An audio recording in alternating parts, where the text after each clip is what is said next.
जय भीम, जय शिवराय, जय संविधान. मित्रांनो, मागील भागातील व्हिडिओमध्ये आपण आपल्या भारतीय संविधान भाग 5 संघटन, केंद्र सरकारच्या कामकाजाच्या तरतुदी यामधील प्रकरण दुसरे, संसदमधील यामधील कलम 101 जागा रिक्त करणे, कलम 102 सदस्यत्वासाठी अपात्रता, कलम 103 सदस्यांच्या अपात्रतेसंबंधीच्या प्रश्नावर निर्णय, कलम 104 कलम 99 अंतर्गत शपथ घेण्यापूर्वी किंवा प्रतिज्ञा करण्यापूर्वी किंवा पात्र नसताना किंवा अपात्र असताना बसून मतदान केल्याबद्दल शिक्षा, कलम 105 संसदेच्या सभागृहाचे आणि त्याच्या सदस्यांचे आणि समित्यांचे अधिकार, विशेषाधिकार इत्यादी यांची सविस्तर माहिती आपण बघितली होती. त्याचप्रमाणे भारतीय संविधान भाग 5 संघटन, केंद्र सरकारच्या कामकाजाच्या तरतुदी प्रकरण दुसरे, संसद यामधील कलम 106 सदस्यांचे वेतन आणि भत्ते, कलम 107 विधेयक सादर करणे आणि मंजूर करणे यासंबंधीच्या तरतुदी, कलम 108 काही प्रकरणामध्ये दोन्ही सभागृहाची संयुक्त बैठक, कलम 109 मनी बिलाच्या बाबतीत विशेष प्रक्रिया आणि कलम 110 मनी बिलची व्याख्या याची सविस्तर माहिती आपण बघणार आहोत. कलम 106 सदस्यांचे वेतन आणि भत्ते. भारताचे संविधान 1950 नुसार संसदेच्या दोन्ही सभागृहांच्या सदस्यांना संसदेकडून कायद्याने वेळोवेळी निश्चित केले जाणारे वेतन आणि भत्ते मिळण्याचा अधिकार असेल आणि जोपर्यंत त्या संदर्भात तरतूद केली जात नाही तोपर्यंत भारताच्या अधिपत्यातील संविधान सभेच्या सदस्यांच्या बाबतीत लागू असलेल्या या संविधानाच्या प्रारंभाच्या लगेच आधी असलेल्या दरांनी आणि अटींवर भत्ते मिळण्याचा अधिकार असेल. 20 मे 1949 रोजी मसुदा कलम 86 कलम 106च्या मसुद्यावर चर्चा झाली. त्यामुळे संसदेला संसदेचे सदस्यांचे वेतन आणि भत्ते नियंत्रित करता आले. विधानसभेने या सुधारणा स्वीकारल्या नाहीत. 20 मे 1949 रोजी त्यांनी मसुदा कलम स्वीकारला. कलम 107 विधेयक सादर करणे आणि मंजूर करणे यासंबंधीच्या तरतुदी. भारताचे संविधान 1950 नुसार 1. मनी बिल आणि इतर आर्थिक बिलांबाबतच्या कलम 109 आणि 117च्या तरतुदींना अधीन राहून विधेयक संसदेच्या कोणत्याही सभागृहात मांडता येईल. 2. कलम 108 आणि 109च्या तरतुदींच्या अधीन राहून कोणतेही विधेयक संसदेच्या सभागृहांनी मंजूर केले आहे असे मानले जाणार नाही जोपर्यंत ते दोन्ही सभागृहांनी मंजूर केले नाही, एकतर दुरुस्तीशिवाय किंवा दोन्ही सभागृहांनी मान्य केलेल्या सुधारणांसह. 3. संसदेत प्रलंबित असलेले विधेयक सभागृहांच्या स्थगनामुळे रद्द होणार नाही. 4. राज्यसभेत प्रलंबित असलेले विधेयक जे लोकसभेने मंजूर केले नाही ते लोकसभेच्या विसर्जनानंतर रद्द होणार नाही. 5. लोकसभेत प्रलंबित असलेले किंवा लोकसभेने मंजूर केलेले विधेयक राज्यसभेत प्रलंबित असलेले विधेयक अनुच्छेद 108च्या तरतुदींच्या अधीन राहून लोकसभेच्या विसर्जनानंतर रद्द होईल. 20 मे 1949 रोजी मसुदा कलम 87 कलम 107 च्या मसुद्यावर चर्चा झाली. त्यात विधेयके सादर करणे आणि मंजूर करणे नियंत्रित केले गेले. विधानसभेने कोणत्याही सुधारणा स्वीकारल्या नाहीत. 20 मे 1949 रोजी त्यांनी मसुदा कलम स्वीकारला. कलम 108 काही प्रकरणांमध्ये दोन्ही सभागृहाची संयुक्त बैठक.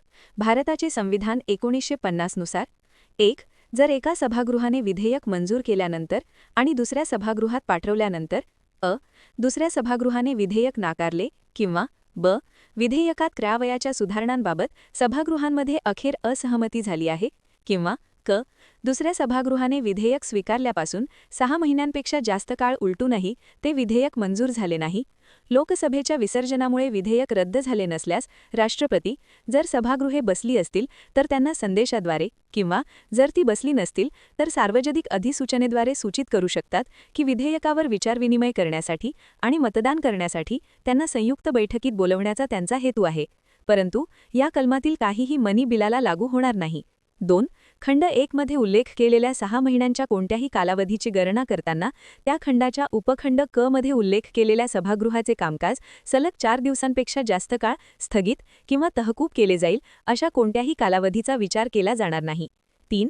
जेव्हा राष्ट्रपतींनी कलम 1 अंतर्गत सभागृहांना संयुक्त बैठकीसाठी बोलवण्याचा त्यांचा हेतू सूचित केला असेल तेव्हा कोणतेही सभागृह विधेयकावर पुढे जाणार नाही, परंतु राष्ट्रपती त्यांच्या अधिसूचनेच्या तारखेनंतर कधीही अधिसूचनेत निर्दिष्ट केलेल्या उद्देशाने सभागृहांना संयुक्त बैठकीसाठी बोलावू शकतात आणि जर त्यांनी तसे केले तर सभागृहे त्यानुसार बैठक घेतील.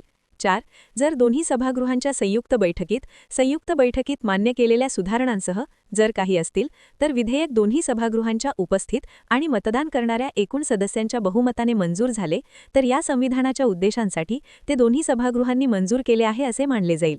संयुक्त बैठकीत जर एका सभागृहाने विधेयक मंजूर केले असले तरी दुसऱ्या सभागृहाने ते सुधारणांसह मंजूर केले नाही आणि ज्या सभागृहात ते उद्भवले त्या सभागृहात परत केले नाही तर विधेयक मंजूर होण्यास झालेल्या विलंबामुळे आवश्यक असलेल्या सुधारणा जर काही असतील तर वगळता विधेयकात कोणतीही सुधारणा प्रस्तावित केली जाणार नाही. जर विधेयक अशा प्रकारे मंजूर झाले आणि परत केले गेले तर केवळ वर उल्लेख केलेल्या सुधारणा विधेयकात प्रस्तावित केल्या जातील आणि ज्या बाबींशी सभागृहांनी सहमती दर्शविली नाही त्यांच्याशी संबंधित इतर सुधारणा मांडल्या जातील आणि या कलमांतर्गत स्वीकारार्ह असलेल्या सुधारणांबाबत अध्यक्षपदी असलेल्या व्यक्तीचा निर्णय अंतिम असेल. 5. राष्ट्रपतींनी सभागृहांची बैठक बोलवण्याचा त्यांचा हेतू सूचित केल्यापासून लोकसभेचे विसर्जन झाले असले तरी या अनुच्छेदाखाली संयुक्त बैठक आयोजित केली जाऊ शकते आणि त्यामध्ये विधेयक मंजूर केले जाऊ शकते. 20 मे 1949 रोजी मसुदा कलम 88 कलम 108 च्या मसुद्यावर चर्चा झाली. त्यात संसदेची संयुक्त बैठक बोलवण्याची प्रक्रिया निश्चित करण्यात आली. 20 मे 1949 रोजी काही किरकोळ सुधारणांसह विधानसभेने मसुदा कलम स्वीकारला. कलम 109 मनी बिलाच्या बाबतीत विशेष प्रक्रिया आणि भारताचे संविधान 1950 नुसार 1. राज्य परिषदेत धनविधेयक सादर केले जाणार नाही. 2. लोकसभेने धनविधेयक मंजूर केल्यानंतर ते राज्यसभेकडे त्यांच्या शिफारशींसाठी पाठवले जाईल आणि राज्यसभेने विधेयक मिळाल्याच्या तारखेपासून 14 दिवसांच्या आत ते विधेयक त्यांच्या शिफारशींसह लोकसभेकडे परत पाठवेल आणि त्यानंतर लोकसभेने राज्यसभेच्या सर्व किंवा कोणत्याही शिफारशी स्वीकारल्या किंवा नाकारल्या जाऊ शकतात. 3.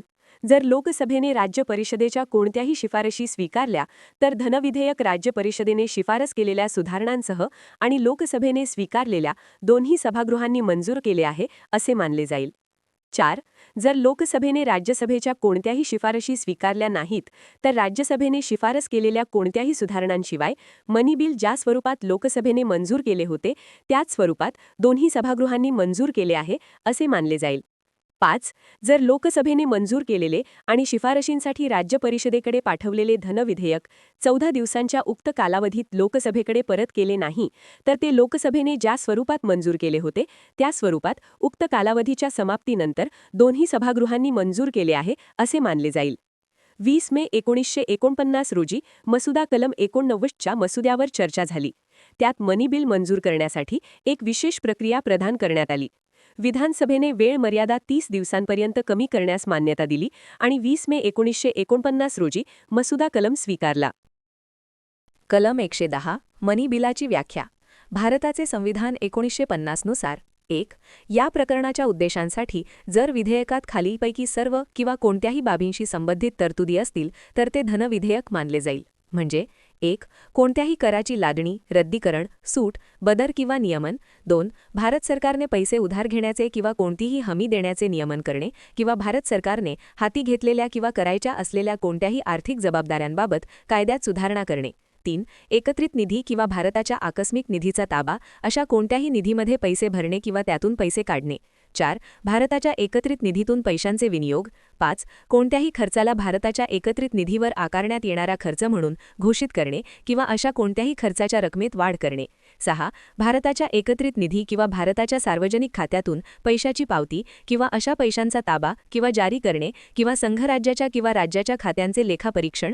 किंवा 7. उपखंड अ ते फ मध्ये निर्दिष्ट केलेल्या कोणत्याही बाबींशी संबंधित कोणतीही बाब. 2.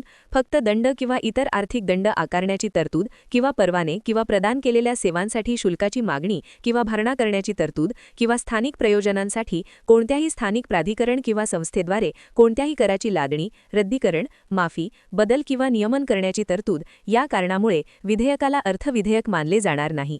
3. जर एखादे विधेयक धनविधेयक आहे की नाही असा प्रश्न उद्भवला तर त्यावरील लोकसभेच्या अध्यक्षांचा निर्णय अंतिम असेल. 4. प्रत्येक धनविधेयक जेव्हा ते अनुच्छेद 109 अंतर्गत राज्य परिषदेकडे पाठवले जाते आणि जेव्हा ते अनुच्छेद 111 अंतर्गत राष्ट्रपतींकडे संमतीसाठी सादर केले जाते तेव्हा ते एक धनविधेयक असल्याचे त्यांनी स्वाक्षरी केलेल्या लोकसभेच्या अध्यक्षांचे प्रमाणपत्र त्यावर मान्यता प्राप्त असेल. मसुदा कलम 90 कलम 190च्या मसुद्यावर 20 मे 1949 आणि 8 जून 1949 रोजी चर्चा झाली. त्यात मनी बिलांची व्याख्या आणि व्याप्ती निश्चित करण्यात आली. मसुदा समितीने मांडलेल्या सुधारणा विधानसभेने स्वीकारल्या आणि 8 जून 1949 रोजी मसुदा कलम स्वीकारला. मित्रहो, यानंतर आपले भारतीय संविधान भाग 5 संघटन केंद्र सरकारच्या कामकाजाच्या तरतुदी यामधील प्रकरण 2 संसद यामधील कलम 111 विधेयकांना मान्यता, कलम 112 वार्षिक आर्थिक विवरणपत्र, कलम 113 अंदाजाबाबत संसदेतील कार्यपद्धती, कलम 114 विनियोजन विधेयके, कलम 115 पूरक, अतिरिक्त किंवा जास्त अनुदाने याची सविस्तर माहिती आपण आपल्या नेक्स्ट व्हिडिओमध्ये बघणार आहोत. आपल्या भारतीय संविधानाचा नेक्स्ट व्हिडिओ अवश्य बघा. व्हिडिओला लाईक करा, सबस्क्राईब करा. शिवाय वाचनीय आवड असणाऱ्या आपल्या सर्व मित्रबांधवांना शेअरही करा. जय भीम, जय शिवराय, जय संविधान.